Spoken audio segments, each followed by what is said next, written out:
Je suis pasteur Seka Olga de l'église La Moisson de France et nous avons une grande conférence ici en Côte d'Ivoire.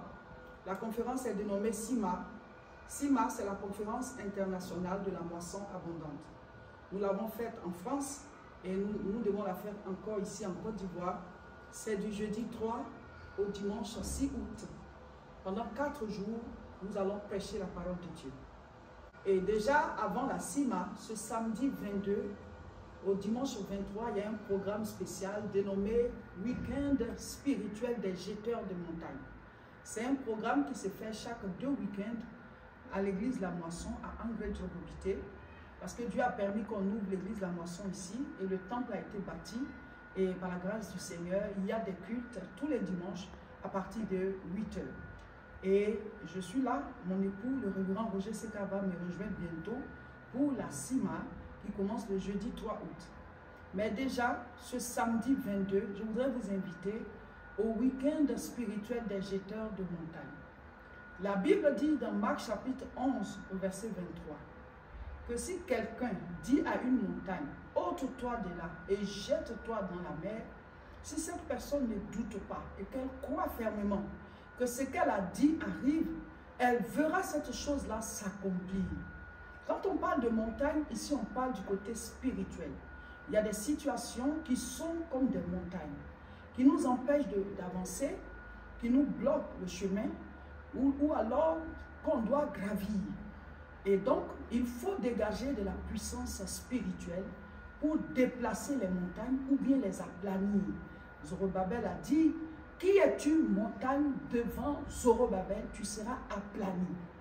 Donc, quand on se réunit à ce programme dénommé Week-end spirituel des jeteurs de montagne, c'est pour prier au nom de Jésus.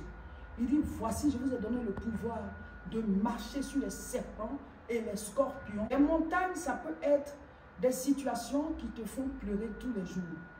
Tu as droit à quelque chose, mais tu ne l'obtiens pas. Depuis des années, tu es malade. Ça t'empêche d'avoir des économies. Et souvent même, tu fais toutes sortes d'analyses, mais on ne voit pas la maladie. Ou alors, quand on la trouve, elle se déplace. Il peut arriver qu'on tombe malade, mais il y a des maladies qui sont à base mystique. Il y a des maladies qui sont à base spirituelle. La femme qui avait la perte de sang depuis 12 ans, quand elle a touché le bord du vêtement du Seigneur, la Bible dit une force est sortie de Jésus pour venir à elle, et c'est ce qui a fait qu'elle a été guérie. S'il a fallu qu'une force sorte du Seigneur pour venir à elle, ça veut dire que la maladie a été aussi une force. Donc c'était spirituel, c'est pour ça que les médecins n'ont pas pu soigner cette maladie. Parce que mon frère, ma soeur, les médecins soignent, mais c'est Dieu qui guérit. C'est Dieu qui guérit. Plusieurs personnes peuvent avoir la même maladie. Ils vont faire le même traitement donné par le médecin. Certains guérissent et d'autres meurent.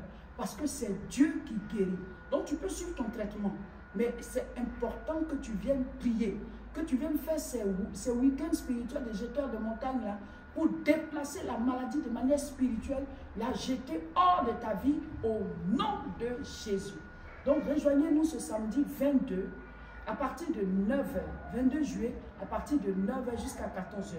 Appelez au contact 07 79 98 56 85. Vous appelez ou qu'on vous indique mieux, c'est à Angré-Djogobité, derrière la cité Si, la nouvelle voie du CHU.